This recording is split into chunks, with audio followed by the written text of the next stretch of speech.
হঠাৎ ফুটবলকে বিদায় বলবেন রোনালদো। ৩৯ বছরেও ফুটবল পায়ে আলো ছড়াচ্ছেন ক্রিশ্চিয়ানো রোনালদো। নেশনস লিগে পোল্যান্ডের বিপক্ষে গোল করেছেন দুটি, যার দ্বিতীয়টি আবার করেছেন বাইসাইকেল কিকে। এমন ছন্দে থাকা রোনালদোকেও ম্যাচ শেষে অবসর নিয়ে প্রশ্নের উত্তর দিতে হল।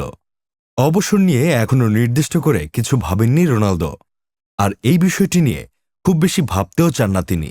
কোনো একদিন হুট করেই বুটজোড়া তুলে রাখার ঘোষণা দিতে চান এই পর্তুগিজ মহাতারকা। পোল্যান্ড ম্যাচ শেষে তেমন ইঙ্গিত দিয়ে রোনালদো বলেছেন, জাতীয় দল থেকে সরে যাওয়ার সিদ্ধান্ত নেব অনেক ভেবেচিন্তে, আগে থেকে কোনো ঘোষণা করব না, হঠাৎ করেই সিদ্ধান্ত হবে। ক্যারিয়ারের এই সময়টা শুধুই উপভোগ করতে চান সর্বকালের অন্যতম সেরা এই ফুটবলার। এখন আমি শুধু উপভোগ করতে চাই। অবসরের পরিকল্পনা যদি বলেন, সেটা একদিন আসবেই, হয়তো আরও ১-২ বছর পরে। আমি জানি না, দ্রুত আমার বয়স ৪০ বছর হবে, তাই এখন সময়টা উপভোগ করতে চাই। যতদিন তাগিদ থাকবে ততদিন খেলব, যেদিন কোনো অনুপ্রেরণা থাকবে না সেদিন অবসর নিব। চলতি মৌসুম দারুণ ছন্দে আছেন রোনালদো। সৌদি প্রো-লিগ ক্লাব আল নাসরের হয়ে এরই মধ্যে ১০টি গোল করেছেন, আর সহায়তা করেছেন ৩টি গোলে। পর্তুগালের জার্সিতে এবারে নেশনস লিগে ৪ ম্যাচে ৫ গোল করেছেন।